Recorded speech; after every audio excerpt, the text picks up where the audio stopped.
Hello friends, இன்றைக்கி நம்ம வீடியோவில் சாதா புறா சேல்ஸ் போஸ்ட் தான் பார்க்க போகிறோம். ஸோ இந்த ஃபஸ்ட்டு பேர் பாருங்கள், காசின் மேல் சேல்ஸ் ஆகிடுச்சு. இந்த கப்பு ஃபீமேல் மட்டும் அவைலபிளாக இருக்குது. ஸோ இந்த ரெண்டாவது பேர் பாருங்கள், அப்ளக் மேடு ஷார்ட் ஃபீமேலு, இந்த பேரும் வந்து அவைலபிளாக இருக்குது. அடுத்து இந்த மூணாவது பேரில் ஆல்ரெடி செகண்ட் பேரில் போட்டிருக்கிற சேம் ஃபீமேல் தான் போட்டிருக்கேன். அடிஷ்னலாக இந்த மேலை வந்து காமிக்கணுங்கிறதுக்காக ஃபீமேலோட விட்டு போட்டிருக்கேன். அதுவும் சேலுக்கு தான் இருக்குது. இந்த ஜோடி பாருங்கள், குருவி கைரா ஜோடி. இந்த ஜோடியும் சேல்ஸுக்கு தான் இருக்குது. வெறும் புறா நல்லாயிருக்கும்.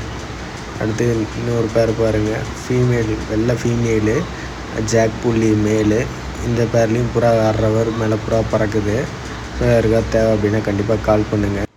இப்போ சிங்கிள் மேல்ஸ் எல்லாமே அவைலபிளாக இருக்கிறத பார்த்துருவோம். காசின் மேடு, இதோடைய அடிஷ்னலாக ஜாக் புள்ளி மேல் அவைலபிளாக இருக்குது. இந்த ரெண்டு மேலுமே ஒரு 4 இயர்ஸ் 5 இயர்ஸ் இருக்கும். ஆனால் பழைய ஏஜ்டு மேல்ஸ் தான். அடுத்து ஒரு 8லேருந்து 9 மேல் அவைலபிளாக இருக்குது. இந்த வீடியோவும் காமிக்கிறேன் பாருங்கள். இதில் இருக்கிறதெல்லாம் சிங்கிள் மேல் வந்து 1000 ருப்பீஸு. எல்லாமே அடல்ட்டு மேல் தான். 5 இயர்ஸ் 4 to 5 இயர்ஸ் இருக்கும். பேராக எடுத்திங்கன்னா 2000 ருப்பீஸ் வரும்.